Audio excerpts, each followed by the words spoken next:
Nitin Kedia sir, आपसे सवाल यह है कि अगर सर देखें तो सिल्वर में ज़्यादा गिरावट देखने को मिल रही है, करीब-करीब 3000 रुपए के आसपास की गिरावट देखी जा रही है, लेकिन गोल्ड फ्लैट कारोबार करता हुआ नजर आ रहा है। इसकी बड़ी वजह क्या है सर, कि सिल्वर में इतनी बड़ी गिरावट है, गोल्ड फ्लैट कारोबार कर रहा है? देखिए, एक तो सिल्वर इंडस्ट्रियल मेटल है। जब भी कभी आपके इंटरेस्ट रेट्स बढ़ेंगे तो बेसिकली क्या होता है, इंडस्ट्रियल एक्टिविटीज जो है वो श्रिंक हो जाती है। तो अभी भले ही सेंट्रल बैंक अनाउंस करे ना करे, लेकिन वर्चुअली मॉर्गेज रेट्स जो है वो बढ़ने शुरू हो गए डेवलप्ड इकोनॉमीज में। तो इसका इम्पैक्ट आपको बेस मेटल के अंदर भी जो है कल से दिखाई दे रहा है, जहाँ पे बेस मेटल्स के अंदर भी हमने प्रॉफिट बुकिंग देखा ही हुई है। तो एक तरफ गोल्ड में जहाँ बाय ऑन डिप्स की स्ट्रैटेजी बन रही है, सिल्वर में जब तक 6450 और 200 डेज का जो मूविंग एवरेज इंटरनेशनल मार्केट में आ रहा है 6650 के आसपास, जब तक इन दोनों लेवल्स के ऊपर सक्सेसफुली क्लोजिंग नहीं आती है, तब तक मेरा मानना है सिल्वर जो है वो सेल ऑन राइज का ही स्ट्रैटेजी रहेगा। नीचे में 6160 के लेवल्स जो है, 61 और 60 के लेवल्स जो है वो हमें देखने को मिल सकते हैं। क्योंकि ओवरऑल इस तरह की जब भी सिचुएशन बनेगी, जब आपकी इन्फ्लेशन जो है वो एक रिस्क बन जाएंगी मार्केट में, इंटरेस्ट जो है वो आपके वर्चुअली बढ़ने लगेंगे, तो ये देखिए कहीं भी इंडस्ट्रियल एक्टिविटीज के लिए अच्छा नहीं होता है। क्योंकि आपके जो एक्सपेंसेस होते हैं, बैलेंस शीट्स जो होती है वो श्रिंक होनी शुरू हो जाती है। तो जब जब भी कभी बैलेंस शीट्स श्रिंक होने लगती हैं ग्लोबली, तो हम देखते हैं कि उसका जो असर होता है सबसे पहले सिल्वर पे देखने को मिलता है। यही एक कारण है कि हम सिल्वर में इतनी डाउनफॉल देख रहे हैं और गोल्ड सिल्वर रेशियो को वापस 70 की तरफ देख रहे हैं। ओवरऑल अगर हम गोल्ड सिल्वर रेशियो को देखें, जो अभी पिछला एक 15 दिन का समय गया है, इसमें इतनी बुलिशनेस होने के बाद भी 66 और 6650 के लेवल पे इसने काफी एक अच्छा सपोर्ट रिप्रेजेंट किया था। तो ये बताता है कि गोल्ड की जो अंडरलाइन है वो काफी स्ट्रांग है सिल्वर से। और जब तक बॉन्ड यील्ड्स में कूलिंग नहीं आती, जब तक हम ये लिक्विडिटी रिस्क को क्रॉस नहीं करते हैं, तब तक सिल्वर जो है वो गोल्ड को बीट नहीं कर पाएगी। गोल्ड थोड़ा सा कॉर्नर करेगा सिल्वर को। ओके, ठीक है। मनोज सर, क्या यहाँ से फ्रेश बाइंग का अपॉर्चुनिटी बन रहा है? क्या निवेशक यहाँ से फ्रेश बाइंग कर सकते हैं? जो लोग अगर लॉन्ग टर्म के लिए भी रखना चाहे, क्या उनके लिए एक बेहतरीन मौका है? देखिए, सिल्वर में मेरा मानना है कि एक बार फेड मिनट्स का वेट करना चाहिए, और डिप्स में मार्केट कहीं भी अगर 2,25,000 से 2,21,000 के जोन में आता है तो फिर वहां पे स्ट्रेगर्ड वे में बाय करें।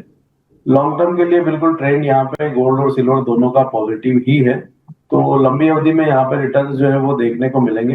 गोल्ड में भी जैसा कि मैंने बताया कि 1,51,000 एक काफी महत्वपूर्ण सपोर्ट है। तो अगर डिप्स आते हैं सपोर्ट लेवल के आसपास के, तो वहां पे बाय कर सकते हो। निवेशकों का जहां तक सवाल है, तो मेरा मानना है कि टॉप और बॉटम को पकड़ने के बजाय वो यहाँ पे एसआईपी के रूप में निवेश करने की जो है रणनीति बनाए, ताकि मार्केट में कभी करेक्शन भी आएंगे तो आपको निचले स्तरों पर भी जो है वहां पे एक्यूमुलेट करने का मौका मिलेगा।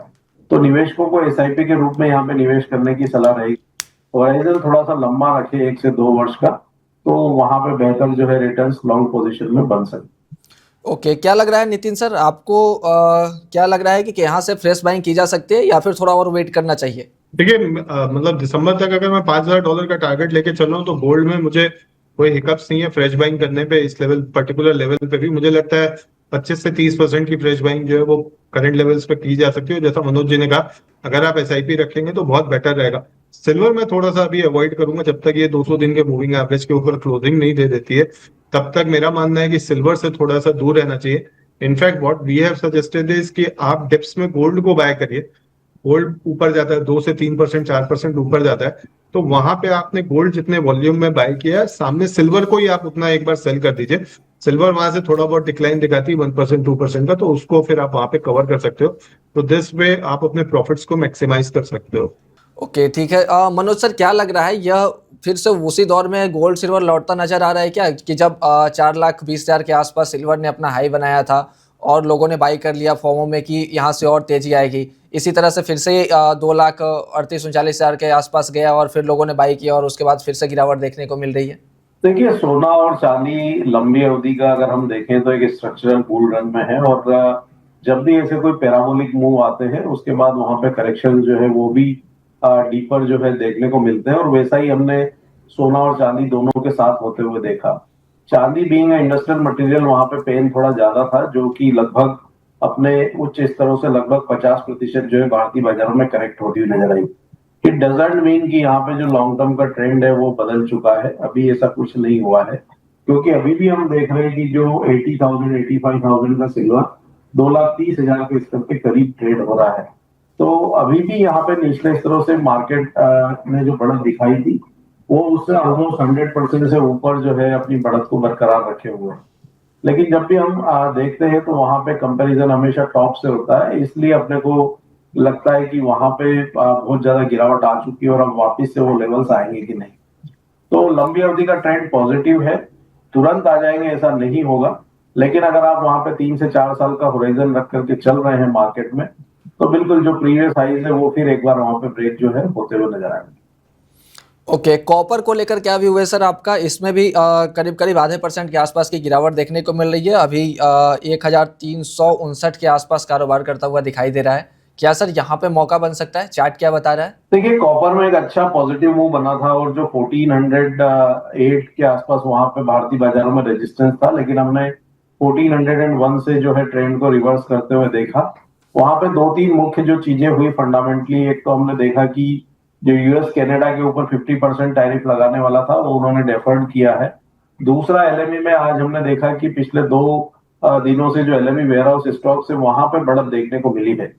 और तीसरा, हम देख रहे हैं कि जो चाइना के जो इकोनॉमिक आंकड़े हैं वो उम्मीद से बेहद कमजोर आए हैं। तो ये 2-3 जो बड़े फंडामेंटल बदलाव हुए पिछले 2 दिनों में, उसके चलते एक मुनाफा वसूली कॉपर में देखने को मिल रही है। हमारा मानना है कि यहाँ पे कॉपर में इंटरनेशनल मार्केट में एलएमई में 13,740 से 13,500 एक सपोर्ट जोन रहेगा। उस लिहाज से भारतीय बाजारों में यहाँ पे 1345 से 1330 का जो रेंज है वहां पे मार्केट एक सपोर्ट लेता हुआ नजर आएगा। तो फिलहाल यहाँ पे जो तात्कालिक बदलाव हुए फंडामेंटल्स में, उनको देखते हुए थोड़ा सा वेट करने की सलाह रहेगी। अगर मार्केट अपने सपोर्ट जोन में आता है तो वहां पे खरीदारी करें, वर्तमान लेवल पे अवॉइड करें। ओके, नितिन सर आपका क्या व्यू है कॉपर में सर? जी, कॉपर में जो तेजी आ रही थी उसके मेन कारण ये था कि देयर वाज अ रूमर कि कॉपर में टैरिफ जो है यूएस लगा सकता है, और हमने देखा था कि जो टोटल कॉपर था उसका 80% जो है वो यूएस के वेयर हाउसेस के अंदर पहुंच गया था, जो एलएमई के अंदर कॉपर पड़ा हुआ था।